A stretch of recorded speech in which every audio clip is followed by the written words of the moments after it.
So uh, I would like to welcome our first speaker. Jordan Cabral has a Bachelor of Science and a Master's of Public Health. He's a recent graduate of the University of Toronto's Master's in Occupational and Environment Health program. Jordan is currently a junior occupational hygienist for T. Harris Environmental Management Inc. with experience in ergonomics, hazard identification, risk assessments, and designated substance surveys. He's currently working towards becoming a registered occupational hygienist. I believe he's got an exam coming up for the fast track. He also has an undergraduate degree in kinesiology, so that he's well versed in human anatomy, physiology, and biomechanics, which is the foundation of his interest in ergonomics. In addition to ergonomics, Jordan's also knowledgeable and experienced in other occupational hygiene hazards within government, logistics, manufacturing, mining, and pharmaceuticals. And he approaches projects with a fresh, objective perspective. He's committed to providing our clients with excellent and innovative services for their health and safety needs.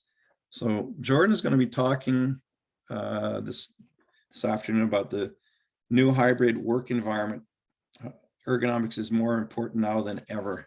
So I'd like to turn over the floor to Jordan. Thank you.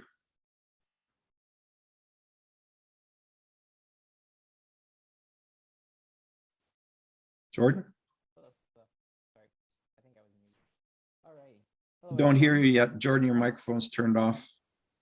Oh dear. How about now? No? You're really quiet. We can hear Yeah? you though. What about now? Yeah. Yeah. Okay. I will speak like this then. Okay. Hello, everyone. Welcome to our webinar. Thank you for taking the time out of your day to participate and sit in on some interesting topics that we have today. So as Richard said, the topic that we're going to be covering first will be the new hybrid work environment relating to ergonomics and how this is more important now than ever before. So just kind of an overview of what we'll get to know by the end. So the true meaning of ergonomics, we all have heard the word ergonomics, but it has multiple meanings to different people. And then I'll tell you what the real meaning is, and then how we're going to talk about ergonomics throughout this webinar. And then the second thing that we'll know is what a hybrid work environment is. Most of us are probably working in this environment right now, but I'll run through some, different things about what a hybrid work environment actually means to me. And then what the big deal is about ergonomics and working from home, why now, that kind of thing. And then what are the requirements and duties relating to ergonomic hazards here in Ontario? But I won't just be focusing here in Ontario. I'll kind of provide examples of other places here in Canada and throughout the world that are doing the same thing or something similar. So first, ergonomics defined. What is it? So the actual definition of ergonomics, if you were to search it up, you get this literally anywhere. It's the science of fitting jobs to workers instead of trying to get the worker to fit the job. So it requires work. That's the main thing. It's easy to put a worker into a job. It's hard to have a worker and then fit the job to that worker, but it's better for the worker. It requires more work. What we typically look for are some certain factors, and that's what we call ergonomic factors, or sometimes ergonomic risk factors. And then goals of an ergonomics assessment, goals of an ergonomic program, and the main goal of when somebody says ergonomics, so like what they're actually thinking about, is the first and foremost is decreasing a worker's injuries or reducing that risk of worker injury. You can think about an ergonomic chair. What's the point of an ergonomic chair? It's so that you're not at risk of developing an injury. So that's the first thing.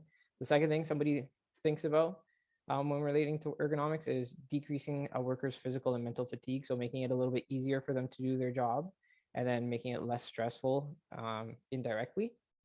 Next, these two points that are next are indirect things that are related to ergonomics. And then the very last one is kind of like a wholesome bonus goal. So you got increased worker comfort. So if they're not hurt, they're most likely comfortable.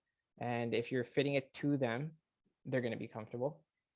Next, if they're working safe, they're not going to be getting hurt or shouldn't be getting hurt. And then if they're working safe, they're also going to be comfortable. And then they're also going to be well rested and happy. Then that's where you increase worker productivity and job satisfaction. If you don't get hurt, if you're not tired, you like what you're doing, you like where you're working, your productivity goes up and your job satisfaction goes up. So those are goals of ergonomics when somebody uses the word ergonomics. And then relating to health and safety and occupational hygiene and that sort of stuff, an ergonomic hazard. So now we got the word ergonomics, kind of chopped it up, gave it a different definition. So this means like a hazard that's affecting the body's movement. And it results from an exposure to an ergonomic risk factor. Lots of words revolving around the word ergonomic, but they all mean different things, just the same word. So an ergonomic risk factor includes so many things like the height of your seat, if your chair includes armrest or not, where your computer is positioned on your desk.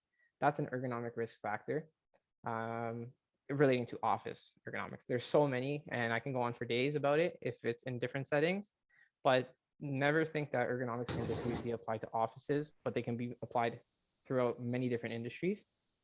But for this case, we'll be talking about in-home offices and actual in-person in-office offices. And then how these hazards affect the body, like an ergonomic hazard affects the body, is different than the way a chemical hazard or a biological hazard can affect the body. Those will affect you internally. And obviously, you know that like a chemical is not good for you. And obviously, you know that inhaling a bacteria or a virus isn't good for you.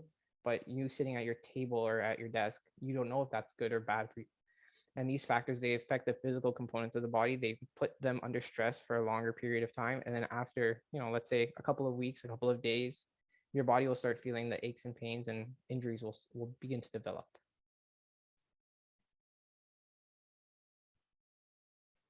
So a hybrid work environment, how do I define it?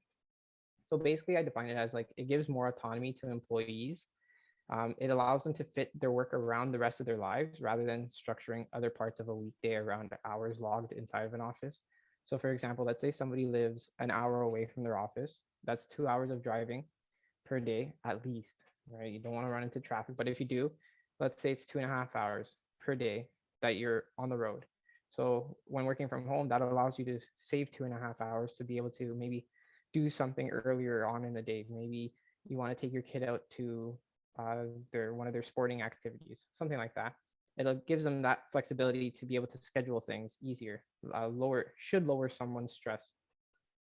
And one hybrid work schedule that companies follow or that they can follow is they designate certain days for in-office meetings and collaboration. So this is something that like our office does, is when you need to meet with somebody, but you can't really do that meeting, virtually, you'll come in person, or if you need to work on a project together, you need someone's help, you'll do it together in person. And then days where you don't need to work on with somebody, or that allows you to do stuff virtually, you'll work from home. And that's like, those are days that involve individual focus. And there can be total flexibility in terms of how often a worker would like to work, would like to be in office. So for us, for example, we can be in office 1 day a week if we really needed to, or we can be in 4 times a week. It's totally up to you, totally up to us. But then those days where we're not in the office, we're working from home. So now our home is our office, and we're doing work for our employer. So that's just something that we have to focus on. And that's why this is important for returning back to work, because hoteling is very common. And this is a common term used for designating certain dates and times for in-office workspaces. I've seen this in a lot of places that I've been to. And basically it's like hotel.com. They'll book the time and date that they want to come into the office. They'll come in that day, work at their desk, and then when they're done for the day, they'll pack everything up and go home. Nothing stays there. And it's just like, that's the employer's controlled environment. The employer knows what kind of equipment they're using, what's their workstation looks like, that sort of thing. There's a lot more control for the employer. But the other days where they're not there, the employer has less control over the workstation.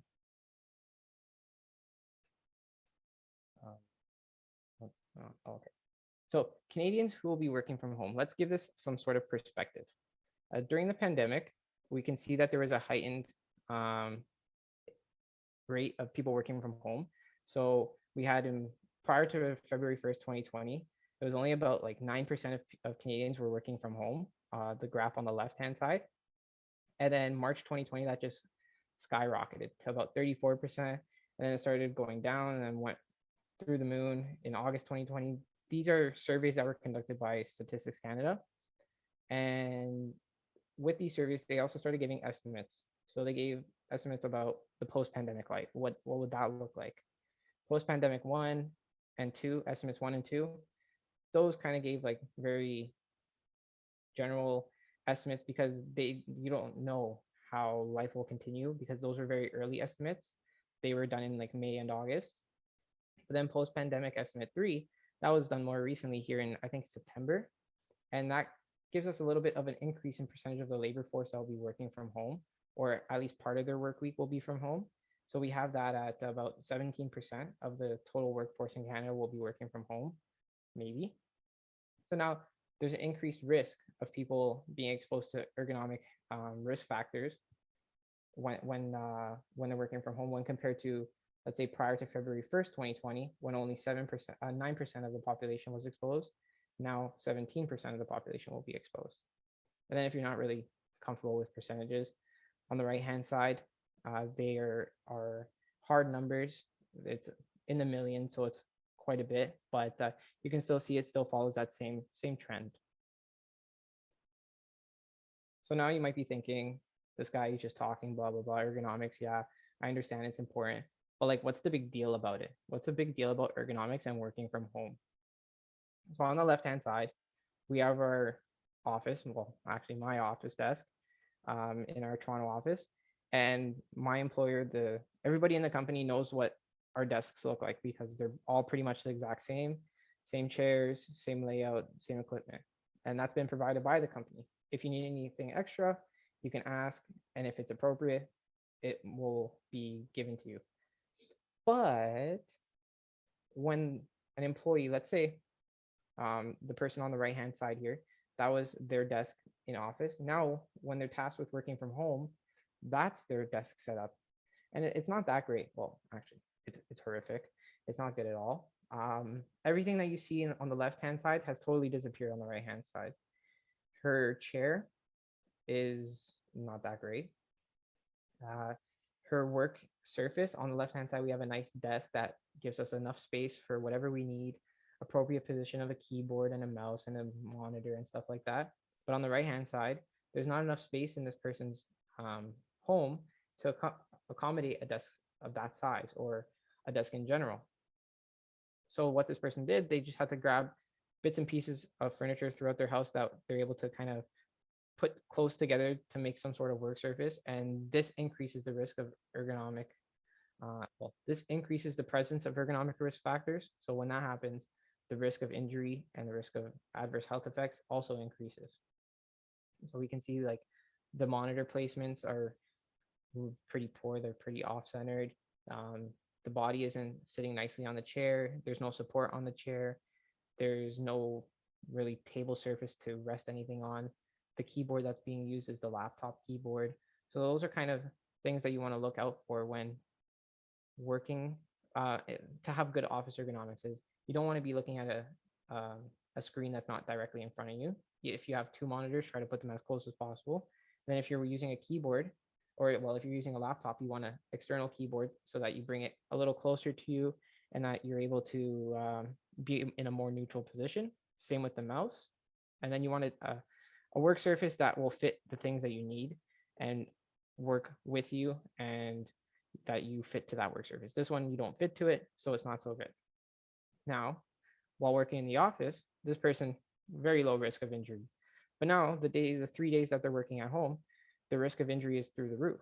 So why is that a big deal? It's a big deal because the employer is still liable for the worker, even if they're not working in their office, but they're performing work for the employer somewhere else. The employer is still liable if that person does get hurt. And that can prove costly to both the employee health-wise and even financially. But then it proves costly to the company financially because it will result in more costs associated with someone developing an injury. And I'll go through those costs later on. But some written issues, not for me like blabbing on about pictures, some actual written issues about ergonomics for companies and then for employees associated to the hybrid work environment. So for companies, the first thing is a company has reduced control over the workspace design and the furniture that an employee uses while working from home. That's pretty big. And then the second one is an employee might have variable working habits. So that's an issue for the company because in the office, you know that the employee is pretty much going to be working from their desk the entire time, or they might be going to a meeting. So they'll be sitting in a boardroom that has a nice chair, nice table. All right. But when at home, you don't know where the employee is working. The employee might be working at a dinner table and then somebody else needs to use that dinner table. So then the employee might move to the couch.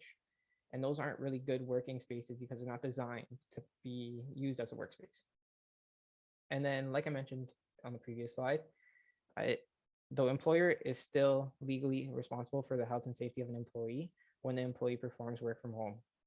So that's the biggest issue because that's where the legal things come in. That's where the financial things come in. And that can really put a company at risk.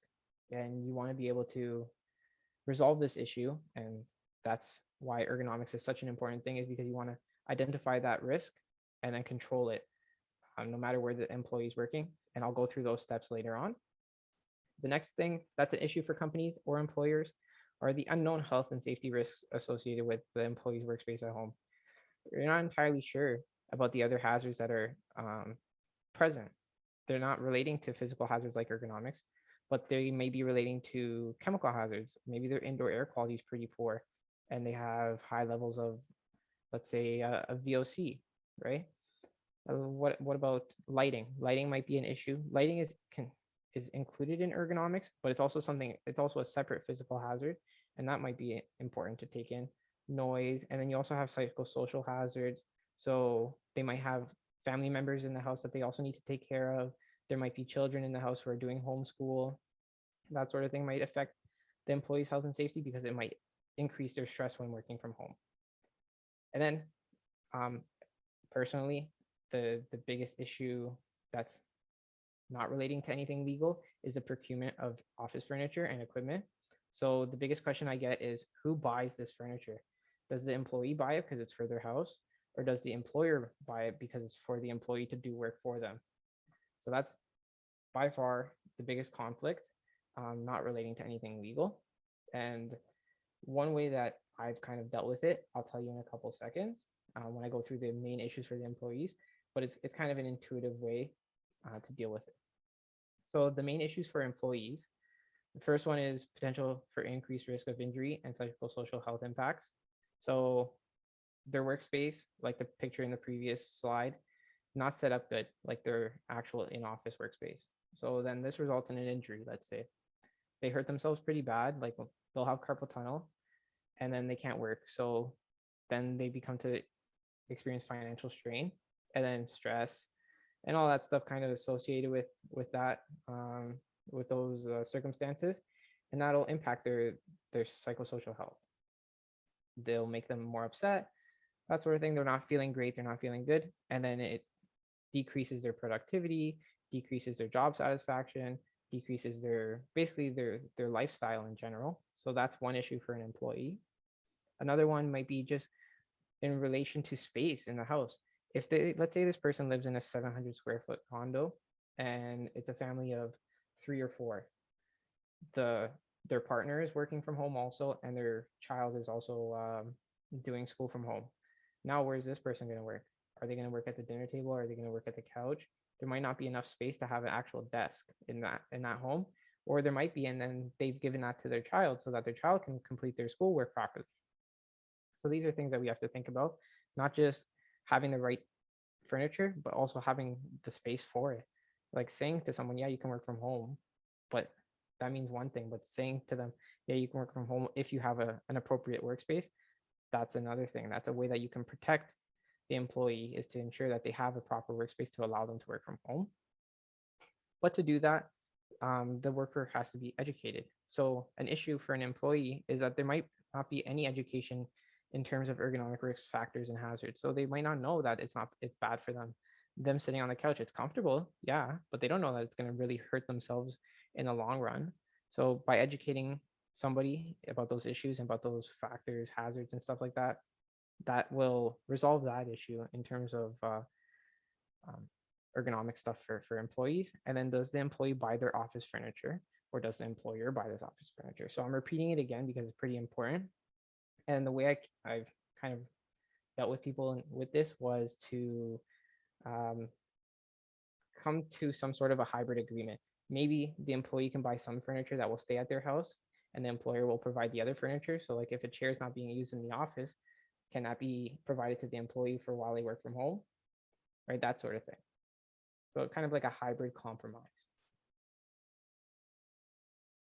And then the last couple of things here, the legal requirements. So the Occupational Health and Safety Act gives you the responsibility for the employer, the worker, and for the employer, it's take every precaution reasonable for the circumstance to protect the worker. So that means identifying the risk and then controlling that risk. And then the employer, the worker has a responsibility to let the employer or supervisor know that a hazard exists. So if they don't know, then nobody's going to do any of this stuff. So how do you know? Is you first, the employer communicates that risk, educates, and then the employer will conduct a risk assessment at the employee's places of work. Typically, this is used like here in Canada, following the Office Ergonomics Standard by CSA. And then given these results, a risk assessment will be performed. And then with the risk assessment, those results, controls will be recommended, should be implemented, and then those will eventually reduce the risk of injury. And then, is it just a waste of resources? With ergonomics, the main goals, I mentioned them earlier.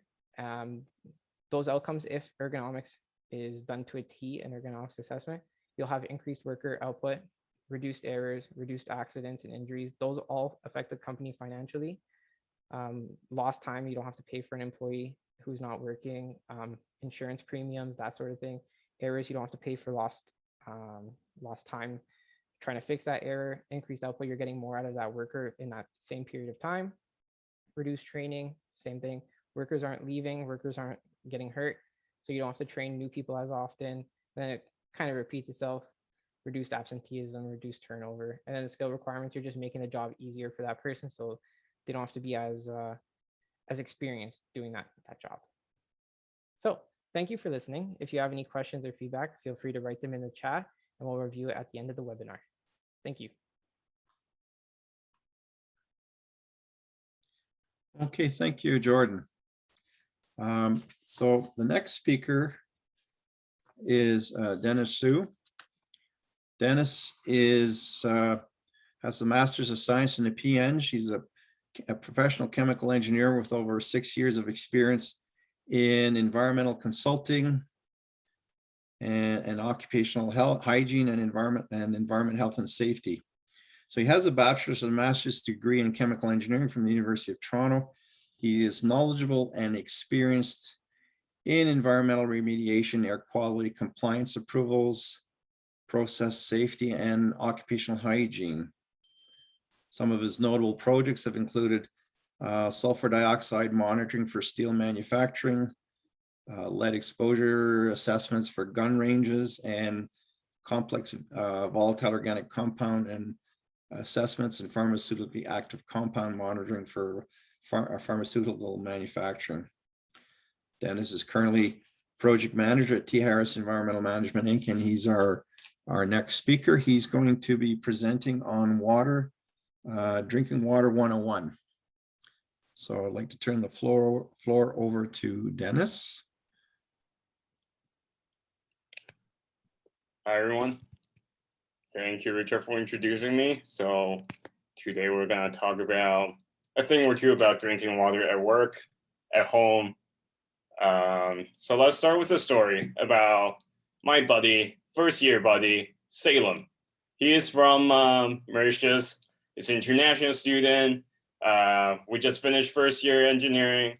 All we know is how to take integrals on the third dimension, that scale, but we don't know anything about chemical testing. And one day he came back we're roommates, and he's like, Dennis, I found a chemical engineering job. I'm knocking on door to door to do drinking water testing and make people buy water purification system. I was like, dude, man, you're selling snake oil. You're doing snake oil thing. So before we dive into that, many of you guys have this experience, like someone knock on your door and be like, hey, you want to do some drinking water testing? 5 years later, I actually find myself in different facilities doing different drinking water testing. How life turn around. But this presentation is not about door-to-door sales. It is about being informed.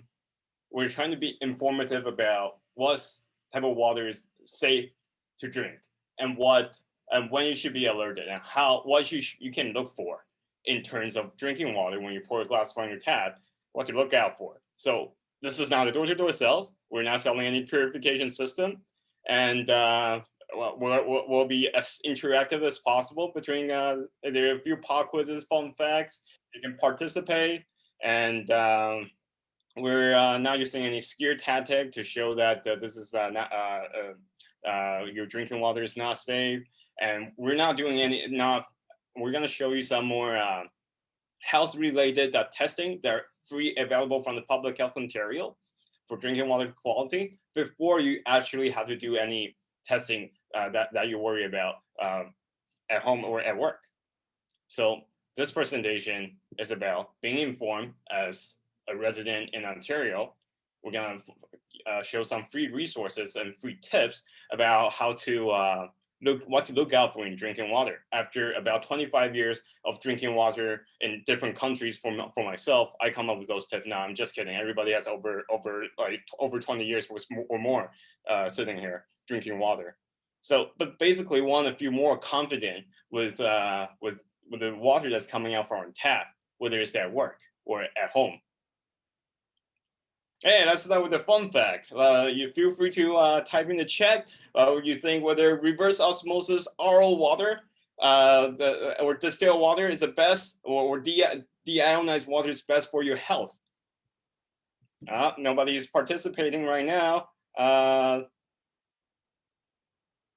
Just give everyone 5 seconds to rank which one is the best water that you want to drink, whether it's RO water, or is it distilled water, or is deionized water.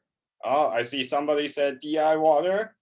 Somebody said yeah. So actually, from the purification perspective, distilled water is the best type of water. It's as pure as 1 parts per million of dissolved solid. Compared to reverse osmosis, where you have an ultra filter that's filtrating. For DI water, you're only removing minerals from your water. You're not removing any larger solids. You're not removing any bacteria, so you may still not be pure or drinking water standard. But from the health perspective, you want reverse osmosis water since it has some mineral in the water. And it may taste better. It doesn't have the flat taste that distilled water give you. And DI water is just out there for research purpose in some lab. Sometimes DI water is the best because to prevent certain bioreaction happening. So let's start with the Safe Drinking Water Act in 2002. The reason why it is such a recent one, we've been drinking water forever, but it only came up in 2002, is because in 2000, there's a Workington tragedy about people are being exposed to E. coli in the drinking water, and there are 6 deaths associated with it. In a developed country like Canada, it is very unfortunate. So the Safe Drinking Water Act in 2002 clearly stated that everyone is entitled to safe, clean drinking water in Ontario. And the goal of that act is to ensure that everyone's feel safe to drink the water. And it is everyone's responsibility, whether you're a consumer, whether you're a person that's supervising the production of this drinking water, or you're an operator, everyone should be informed and has a responsibility about it. And it's clearly stated that any water that's coming out from the tap should be free of any disease-causing bacteria and any unsafe chemicals. And water should be pleasing for you to want to drink it. So here's a list of a lot of type of system. I'm not going to go in detail. Whether you're at home or you're at work, it will definitely fall into one of these 8 systems. And government has some strict testing requirement for all these systems. They're all regulated. Even though you might say, I'm not doing any testing at home, I'm not doing any testing at work. We're gonna go in detail about that. Those are actually still being tested depending on where you are in Ontario. So using a municipal system as an example, let's use City of Toronto. It is continuously being tested. The water is being drawn from Lake Ontario, not from wells. And there's underground intake pipe in the lake that's drawing a lot of water. And the water is constantly going through treatment plant, through screening, addition of chlorine to remove disinfect, and sometimes adding ozone. And then adding out any jelly-like substances that joins larger parties co-flock together, and then go through the additional filtration to basically bring all the contaminant algae growth of organism down to the minimum, down to 0. And then the water will be tested and is sent to reservoir and distribution system, and eventually reach the consumer. And water in Toronto is being tested every 6 hours and 6,000 times a year. And 20,000 tests at the plant are done collectively in all 5 plants in Toronto. And there's 15,000 bacteria tests being done throughout the entire distribution system in Toronto. So when someone come knock on your door saying that you want drinking water testing, no. You already got a report. You can show them the report that's downloadable, that's free from the City of Toronto website, and that is your proof of showing that your water is safe to drink. And in some of our clients actually live pretty far away from larger cities like Toronto or Mississauga. They have to draw water either from the well or a lake and then they, as per the regulation, they need frequent testing by a schedule because no one else is testing for them. They are filtering their own system. They're basically going through the same removal processes to ensure clear drinking water, and we help them to do testing periodically. In this case, they're close to Lake Simcoe. They have a small water tank collecting the water to go through UV filtration, go through solid filtration, and then the owner actually added a activated carbon just to make sure the taste is good, even though it's not necessarily required. And then, so it is still being done to make sure that the water that he consumes at home is safe to drink. And there are several things that you can look out for at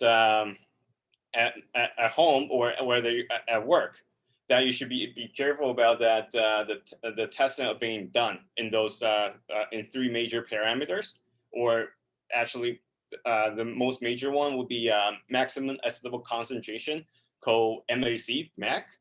This is these are the parameters such as lead and uranium. They're proven to cause adverse human health to people, whether it's chronic or right away. And if there's any exceedance from your testing that has anything related to maximum acceptable concentration parameters, the Ministry of Health will be notified and proper action will be advised. An interim maximum acceptable concentration is parameters that are suspected or not yet proven to have an adverse human health impact. And the effective objectives are more related to how we see the water on a day-to-day basis, how the water tastes, what's the alkalinity of the water, whether the water is clear, what's the temperature of the water. These are all categorized. With the exceedance of aesthetic objective, it does not necessarily mean that the water is bad for your health. And on the other hand, a good clear water may not necessarily mean that your water is good to drink. This might be on the pop quiz later. I'm kidding, there's no pop quiz. And there's also operational guideline about These are the factors that are being tested to ensure that your drinking water treatment system is being optimized. Exceedance or lowering of the operation guideline will not impact your the health or the effect of your drinking water. It's only indicating your whether your system is running well. Hey, that's another fun fact. Does the drinking water taste different in different temperatures? Feel free to chat to give us some to interact with me. Do you think it tastes better? Will it taste worse? I'll feature talk about the best answer out there. Let's give everybody 10, 15, 20 seconds.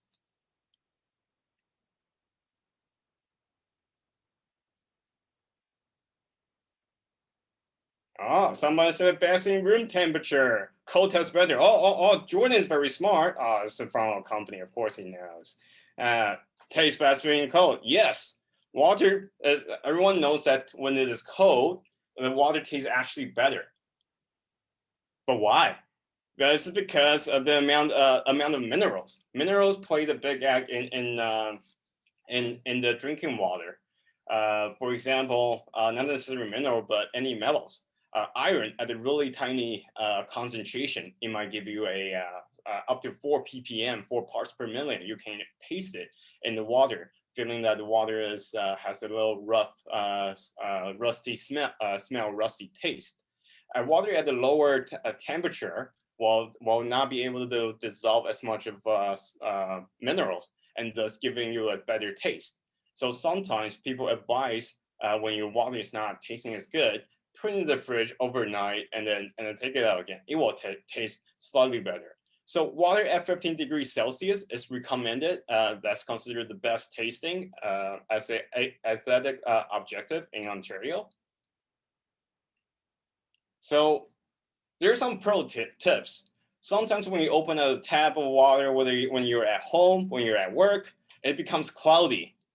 So I advise when you see something cloudy, don't just pour it down right away. Let the water settle. Let the bubble. If it's a lot of bubble, just let it settle. If the temporary cloudiness kind of go away itself, it is still safe to drink. The reason why there's a lot of bubble in it, or caused by there's a temporary cloudiness, is possibly due to the reason that there's a lot of different water from different temperature going through the pipe at the same time. And so the different temperature water will create the temporary showing the bubble. So you can reduce it by sitting it for a while, or you can flush your tap for cold water for 5 minutes or a couple minutes, and then you should be able to get rid of that. Oh, what about my water is kind of weird, like it's yellowish. So the first question when you see something like that, whether you're at work or you're at home, is to ask yourself, how many taps of water are you seeing this yellow or discoloration? Is it just one? If there's only one water, then that could be, if there's only one tap of water, then that could be from the personal individual issue of the plumbing system. If you have multiple, then that could be from the water main, from the construction nearby, and then you can contact your distribution, whoever that's responsible for your distribution, whether it's the city or it's for yourself. And this is more important because lead in drinking water has been a big issue. I have a homeowner friend. He's homeless from the 1920s. He tests his water. He's in the U.S. He tests his water, and then his water just below EPA level. But then there is lead in his home, and that's the case. It has been in many facilities in Ontario, especially for institutional facilities. They were built in the 20s and the 40s, and there are actually federal guidelines telling requiring those facilities to do frequent testing. And if you're in a facility that are pretty old, it is advised to be alert about it because back then the plumbing system wasn't done as well as now. When it is done in a way, it is caused by something called galvanic corrosion. I can go in a really simple way. You have two different metals. One of them happen to be lead. One of them happen to be something else. Doesn't matter which one. And lead happen to have a different electrochemical potential than the other metal. And the other metal start drawing out, and the lead started drawing out the electron to the water medium that's being passed through. And that's how lead get into the pipe. And water from the municipality, or whether it is a non-municipality, are supposed to be lead free. And in that sense, this may pose a risk. And if you have such a facility, if you're not required by testing, but you suspect you have lead in your pipe, you can install, if you don't want to do any testing, you can install the RO system, reverse osmosis system that we talked about in the beginning, to ultra purify your water. Or you can do a testing done and then to do frequent flushing, such as the galvanic corrosion, corroded water will not be passed through. And actually, there's a pop quiz about this. A or B, which water is safer to drink in your opinion? Feel free to type in the chat. Yeah. Hey, Dennis, Yeah. we're running out of time here. If you could Speed up? Okay, sure. speed it up. Yeah, so some people say, hey, obviously A. No, actually A is a couple totaling that I just Google, and B is Milo. The reason why I'm trying to show that slide is because, you know, as I said before, what's pleasing to drink may not be safe. What's not pleasing to drink may not necessarily mean that it is bad for you to drink. So that's one key thing. So I'll just have to quickly wrap up, tell people that where are the free resources are. Public Health Ontario actually allows you to test E. coli and coliform for you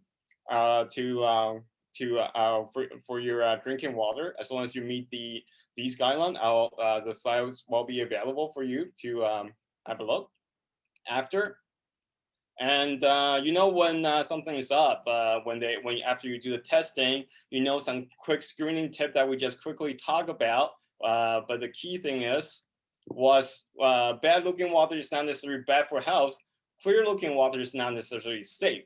The best way is to conduct some free testing, let the water settle, and be confident about your municipality. If your water is from a municipal system, if not, if your water is from a private system that you operate, you should be confident in it since you frequently test it. And thank you very much. That's my presentation.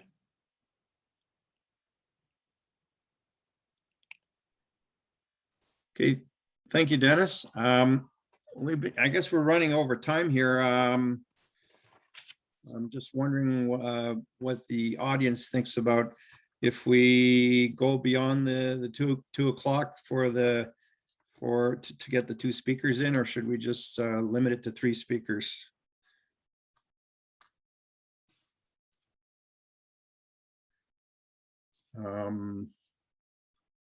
So I'm good for time, no problem. Okay, so I'll move along. Our next speaker is Lisa Zhang. She's occupational hygienist with T. Harris. She has a master's of public health from University of Toronto and very experienced. She's currently working on her PhD at the University of Toronto in pharmacology and toxicology. And I'd like to turn the floor over to Lisa, who's going to be talking about indoor air quality, demystifying air exchange rates in indoor air quality and ventilation. Thank you. Thanks, Richard, for the introduction. I just want to check that you can see the Lisa, screen. your volume is pretty low. You're going to have to increase the volume Okay, can you hear me now? a little bit more, please. I'm low on my end. I don't know about anybody else. Okay, hello. Is this That's good? better. Okay, so thanks for the introduction, Richard. As you said, my name is Lisa, and today I will be talking about indoor air quality, also known as IAQ, and specifically talking about air exchange rates and ventilation.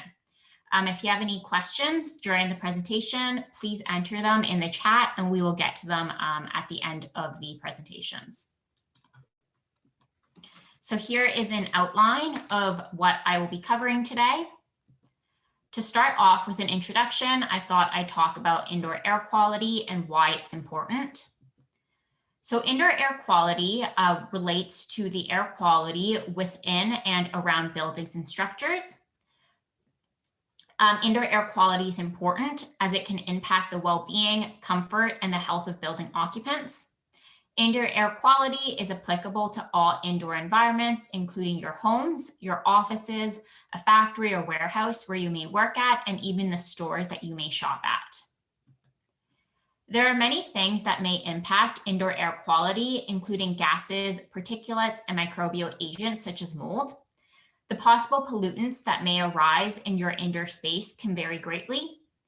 Just to list off some common pollutants, carbon monoxide is a common pollutant in indoor air quality that can be released from space heaters and furnaces. Formaldehyde can be released from wood furniture and building materials, especially things that are new.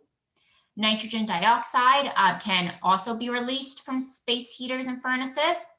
Particulate matter can arise from space heaters, cigarette smoke, and even the outdoors. And volatile organic compounds can come from paints, air fresheners, and perfumes. As the global pandemic is currently happening today, it's also important to bring attention to biological hazards, such as respiratory infectious agents, which should be taken into consideration when we discuss indoor air quality. So the health effects of poor indoor air quality vary greatly depending on the pollutant. In general, immediate health effects include irritation of the eyes, nose, and throat, headaches, dizziness, and fatigue. These symptoms may occur after a single or repeated exposure. Long-term effects include respiratory diseases, which affect your lungs and your airways, heart disease, and even cancer. And long-term health effects can occur after long or repeated exposures.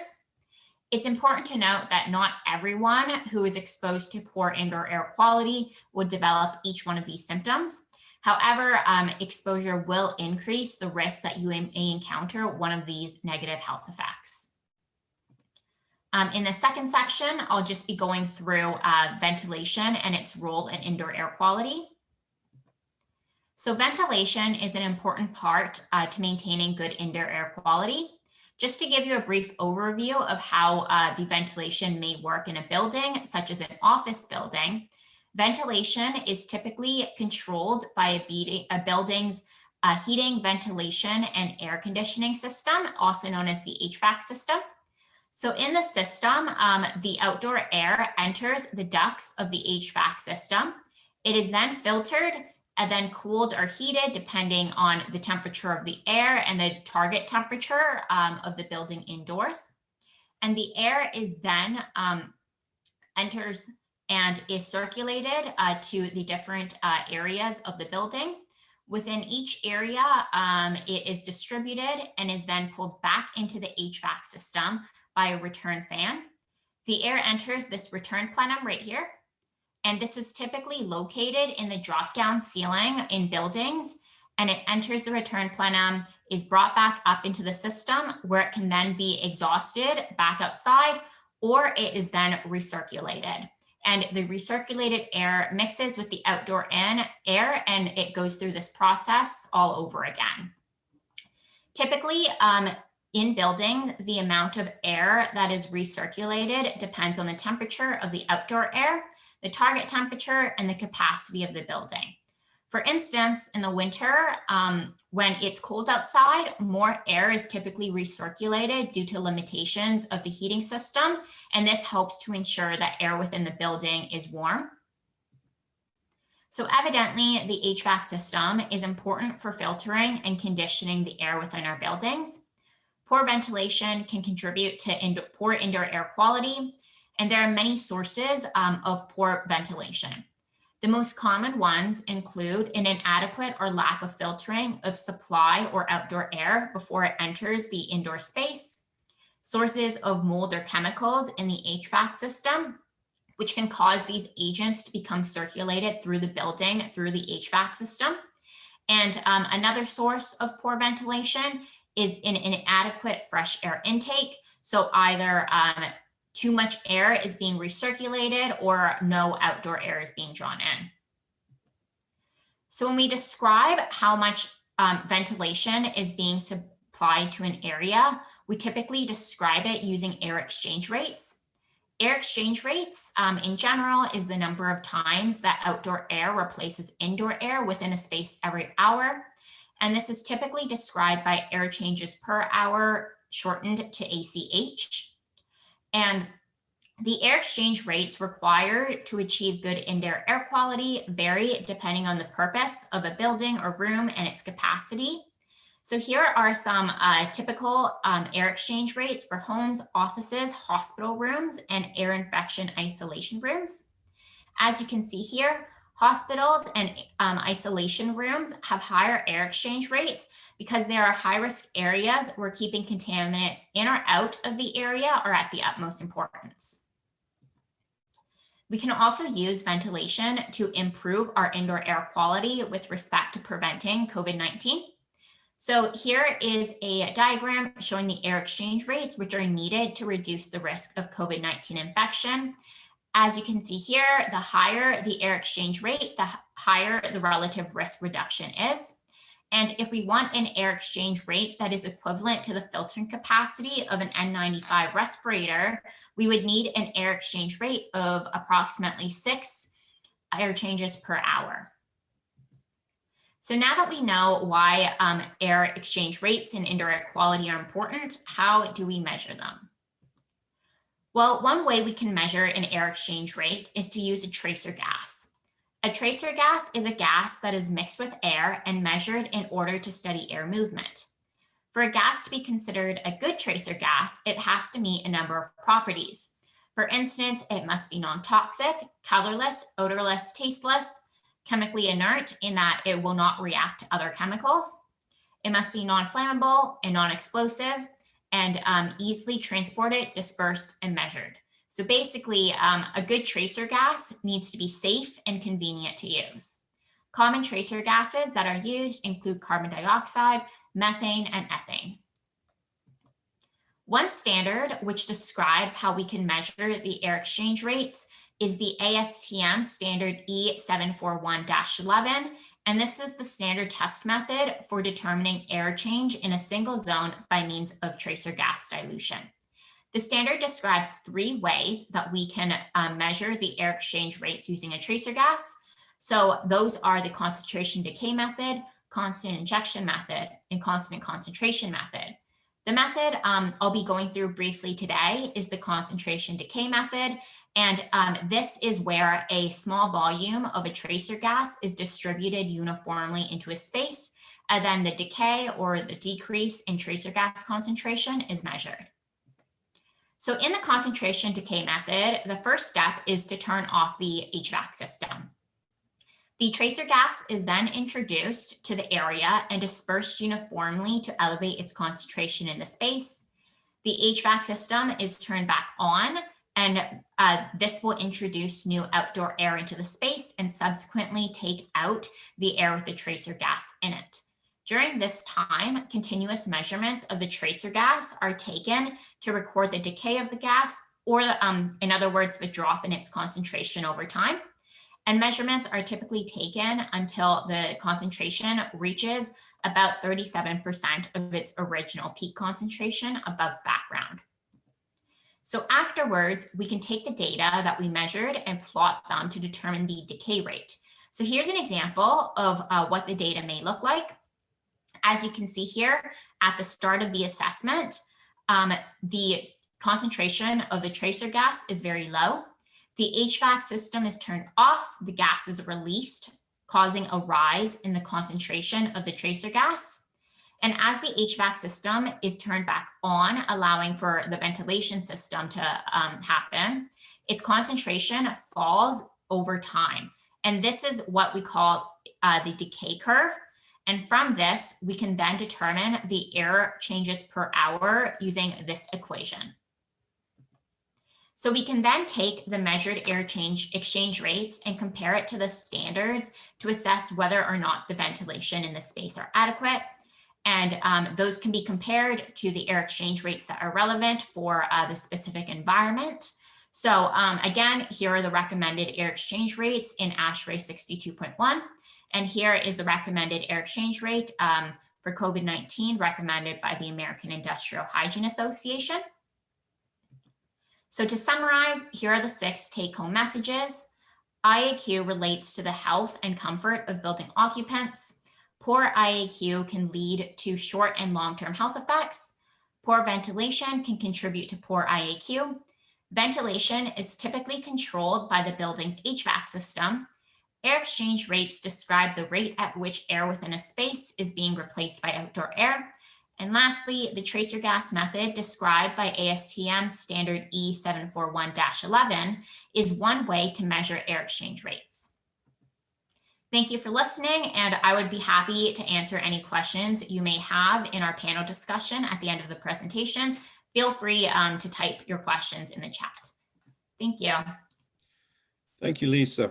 I acknowledge that we've been running a little bit over time. I want to thank those attendees that may have other commitments if they have to leave now.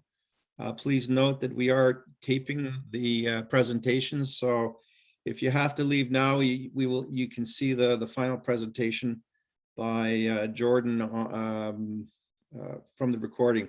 So our next speaker, so thank you again if you have to leave. Jordan is going to be presenting on ATP, how the molecule that gives energy helps assess contamination and surface cleaning. So at this point, I want to turn the floor over again to Jordan. Thank you. Well, thank you, Richard. All right. So ATP surface sampling. Can you guys see my screen okay? Yeah, I'm going to take that as a yes.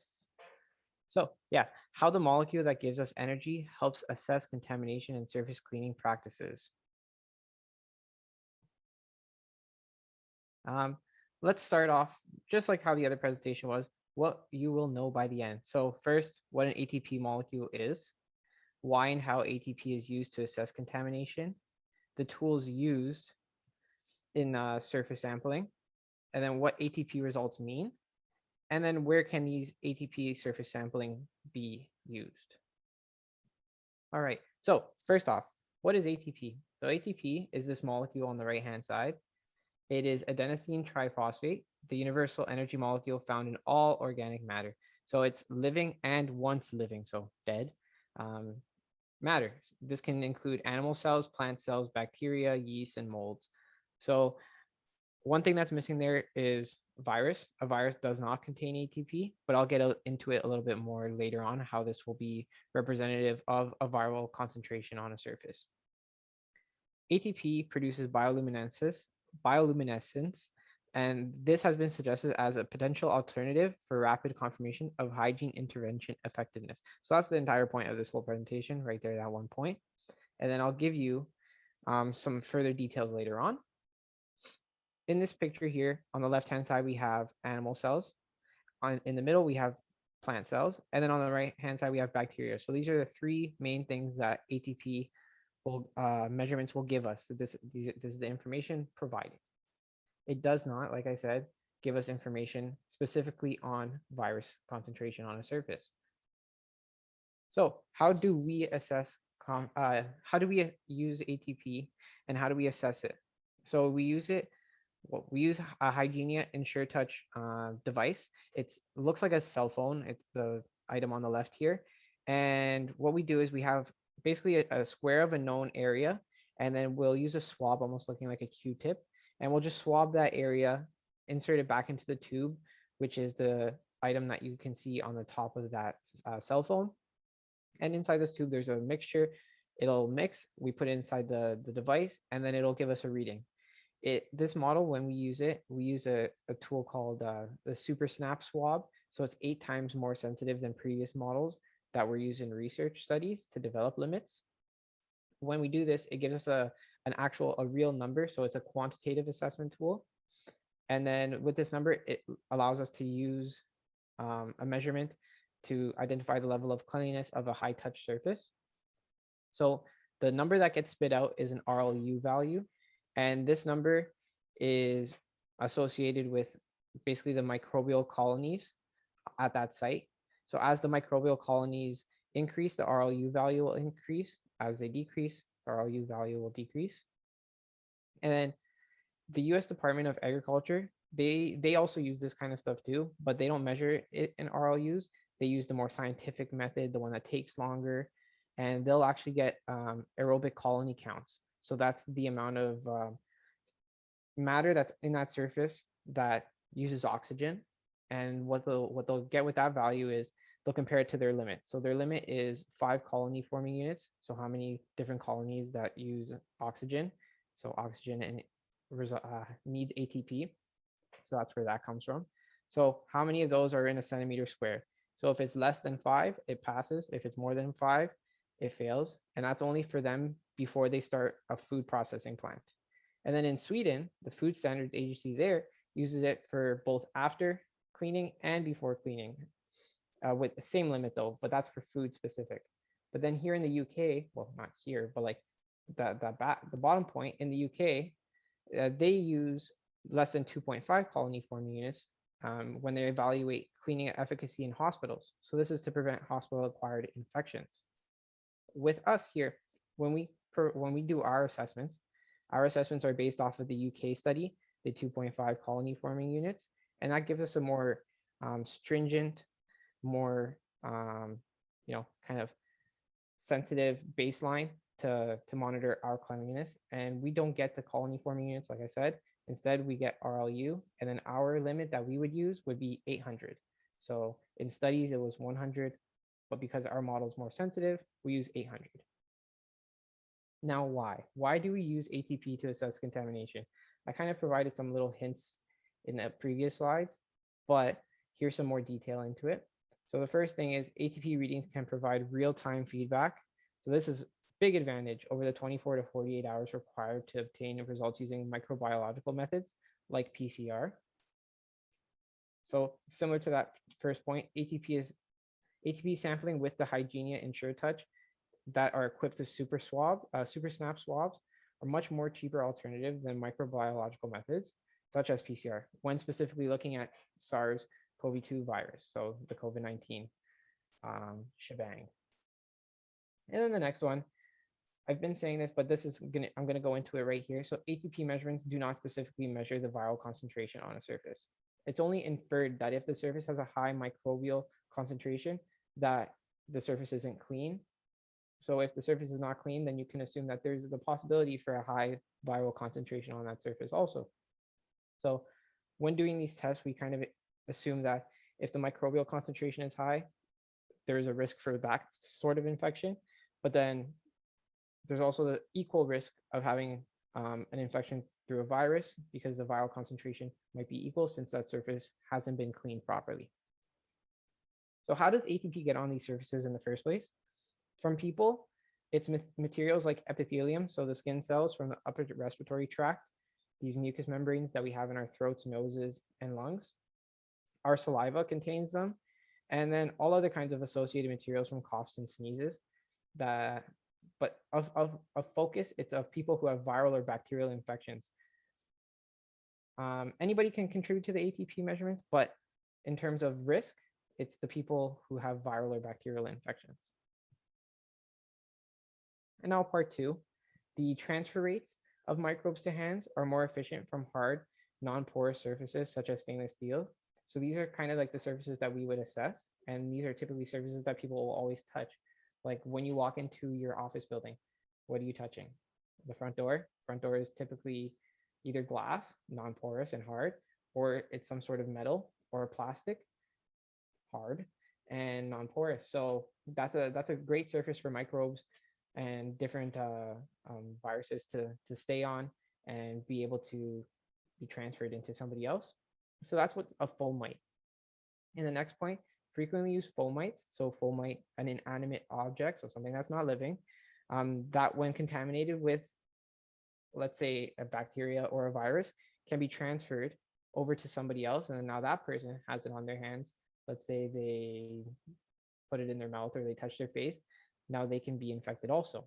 So from our experiences and from research, frequently contaminated fomites include water fountain toggles, so like that button that you press to get the water out of a water fountain, pencil sharpeners.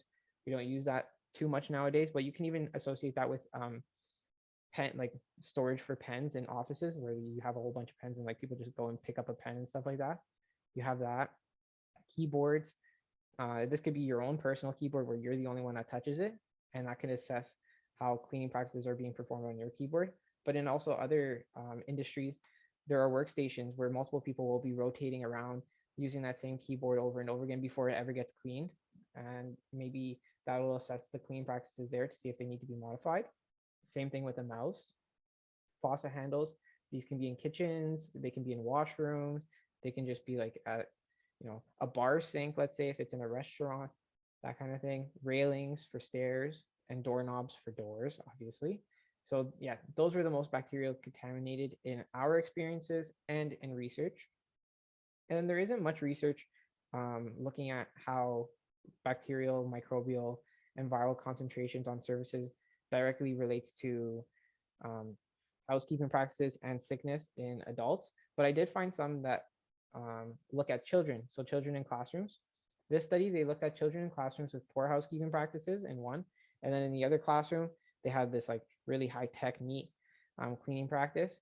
It wasn't that high tech. It was just using a detergent based soap to clean surfaces.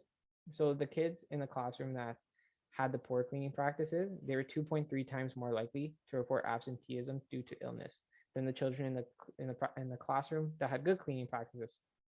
So now relating this to adults, first thing, if they have that child at home, now that child can get them sick and they can bring that to work. Now, if at work, that surfaces aren't being cleaned properly and they're highly contaminated, now it can become a fomite that will transfer that infectious vector to somebody else.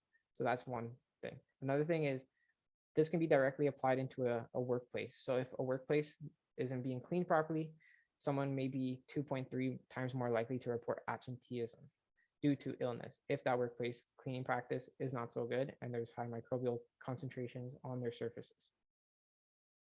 So a lot of blah, blah, blah.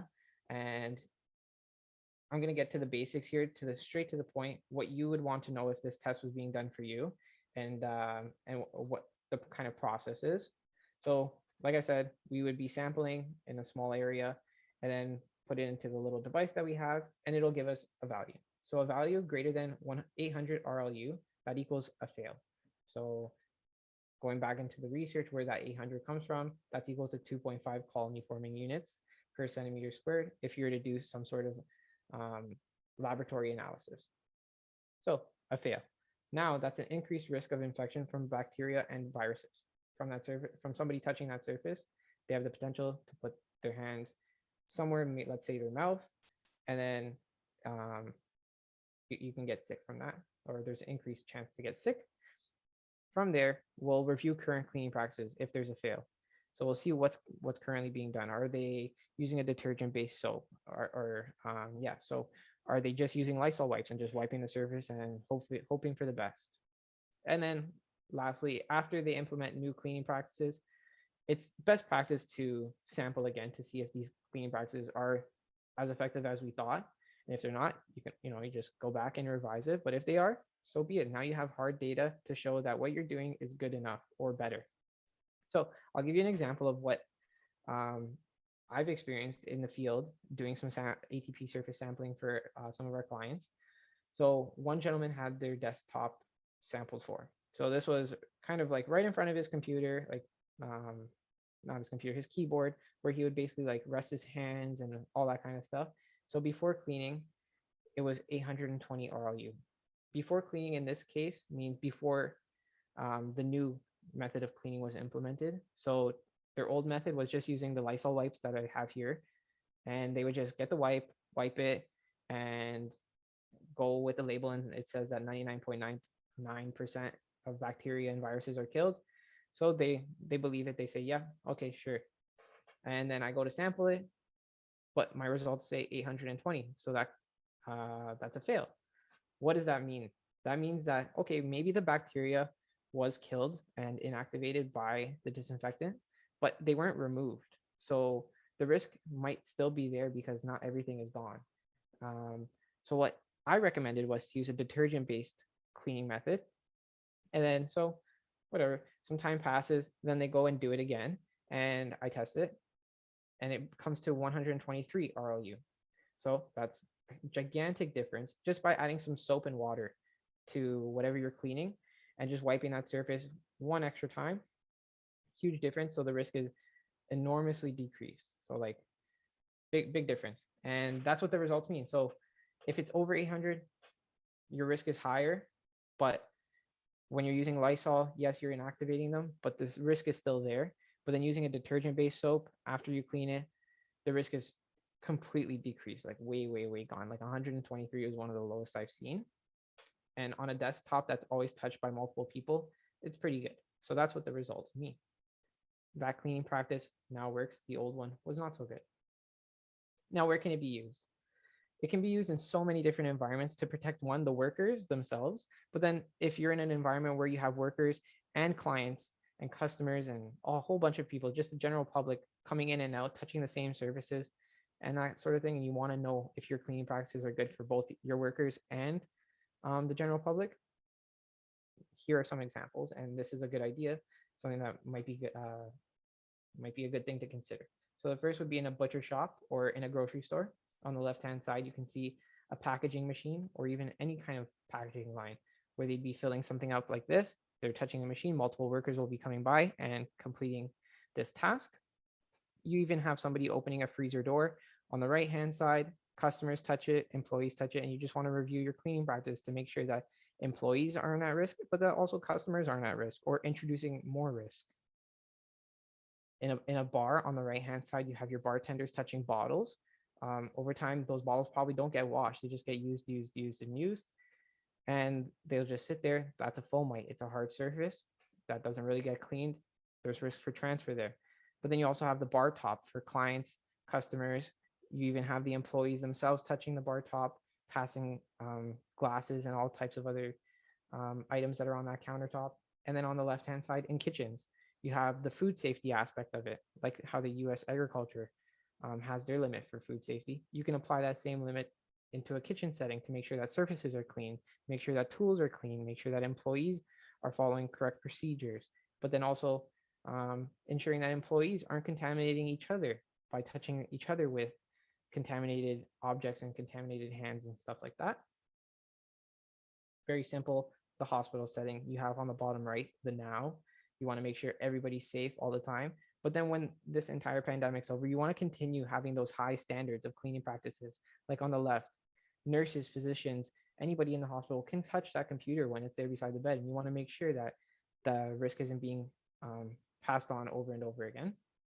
Other settings like lunchrooms, with social distancing, people are stuck sitting at that same table.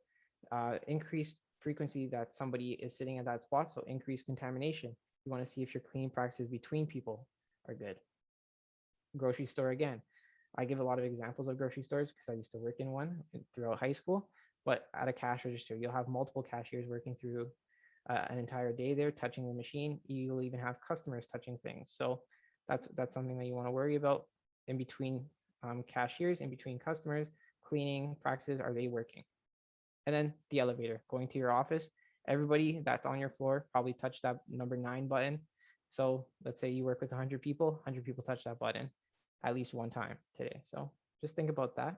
That's a good place to implement this surface sampling. And that's it.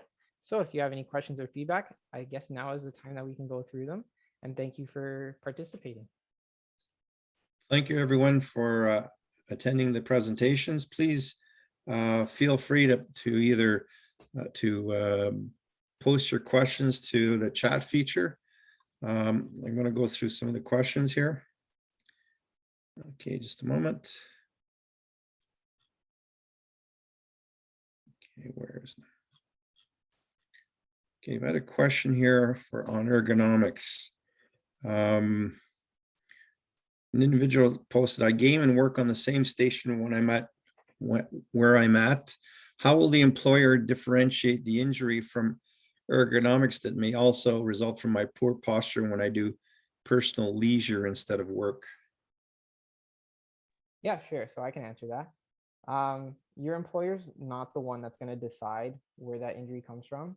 It's going to be a doctor, a physician. It's going to be the workplace insurance board. It'll be the employer's insurance provider that will decide that. But your employer still has the responsibility to make sure that you're working at a safe workstation. So yeah, okay, you can game using that equipment, but if you don't have something that's appropriate, your employer, their duty would be to ensure that there's no risk or the risk is low. And if there is any risk, they should provide you with something that will decrease that risk, like a separate chair for working, so that they have peace of mind that when you're doing their work, you're in a safe environment. And then whatever you do after that, that's totally up to you. Another question for you, Jordan, on ergonomics. What do you mean by psychosocial health impacts?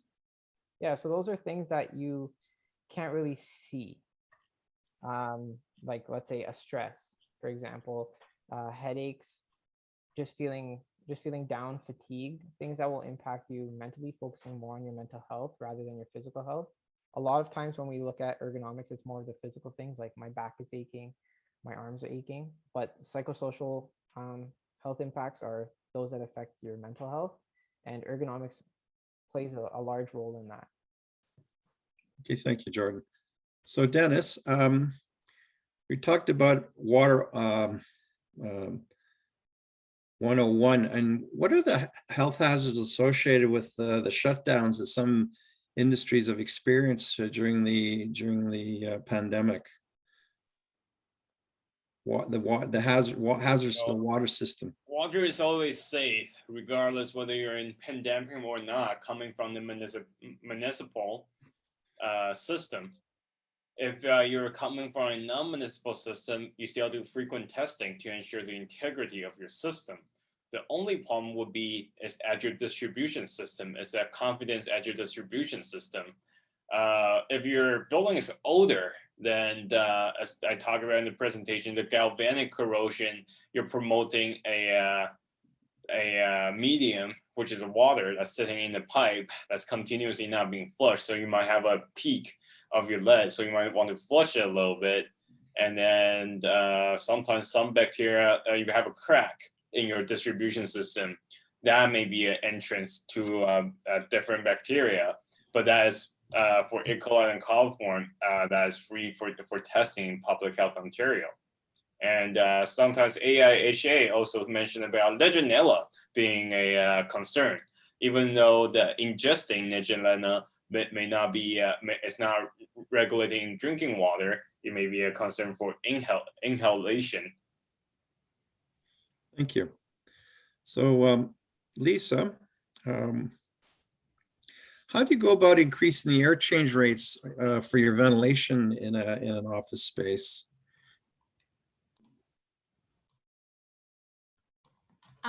So to increase the air exchange rates, you can do it through the HVAC system. So increasing the amount of outdoor air that is pulled in.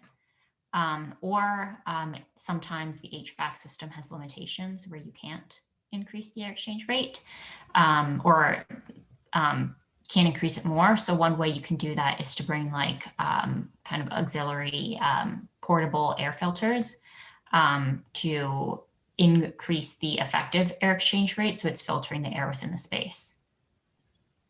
Thank you, Lisa. Final question for Jordan.